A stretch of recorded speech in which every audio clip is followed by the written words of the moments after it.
Hello. The Bitter Tears of Petra Von Kant is about a lonely old crow who just wants to be loved. Ah. Alright then, cue the music. Blah blah blah blah blah blah blah blah blah blah blah blah blah blah blah blah blah blah blah.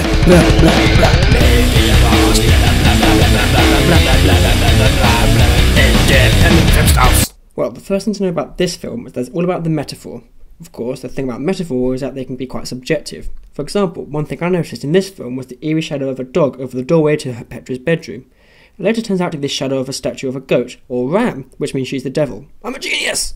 But anyway, yeah, this film is bursting with meanings and symbolism. But first I want to talk about something rather specific and quite unique to Petra: framing. The frame is a common means of hanging a painting or photograph. We all know this, but of course the Bitter Tears of Petra Von Kant is centralised around Nicholas Prassel's painting Midas and Bacchus.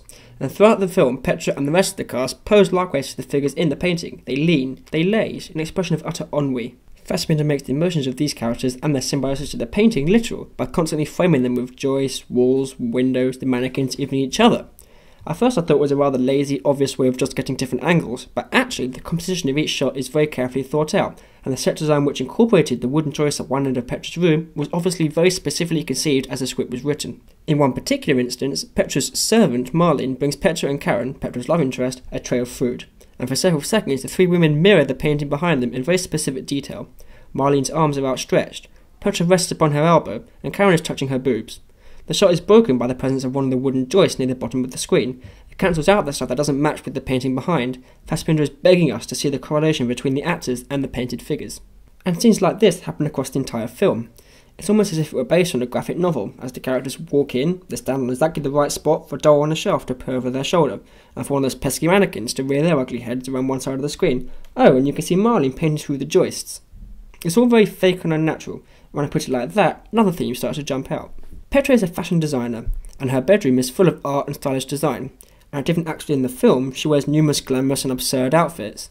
There's also a distinct lack of men in here, not one Johnson between the six characters. In the context of the film, one must ask, whom is she dressing for? It transpires early on that she is a lesbian / bisexual, but we hear later on her talk about her ex-husband and how they grew apart once they found themselves locked to each other to too high a degree.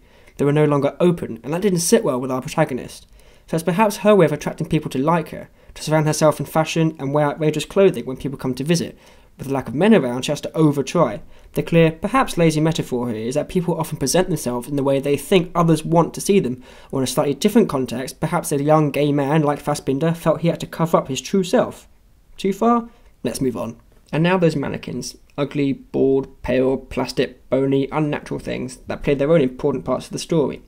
Petra's room is already a living, changing environment, particularly beyond those wooden joists where Marlene moves around working, but always changing other mannequins, and their stances always comment on the scene. For example, halfway through the film, Petra and Karen do a kiss, through a frame! And as they do, the camera crabs to the side to see the misshapen dummy sort of shy away from the scene.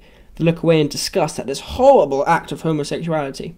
The fact that the mannequins look away and Petra is left distraught at the end of a gay relationship suggests pretty obviously that that was how Fassbinder thought the majority perceived him and his kind.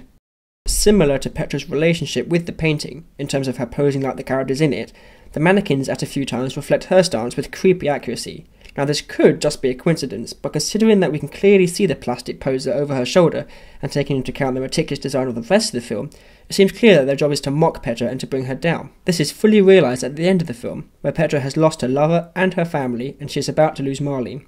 The mannequins all stand together at the end of the room with their arms in the air, cheering that their work is done and Petra is broken and alone. And that's what I love about this film. I got it. I actually understood it, which is no mean feat considering I'm a total moron. Every shot is laboured and artificial, but that's okay because the entire film was about art and artistic imagery rather than being natural and true to life. Fassbinder actually made it harder on himself to do it this way, and I find myself appreciating the effort much more on second viewing, knowing that the story wasn't meant to be the main showcase. Dirty robots, dirty robots.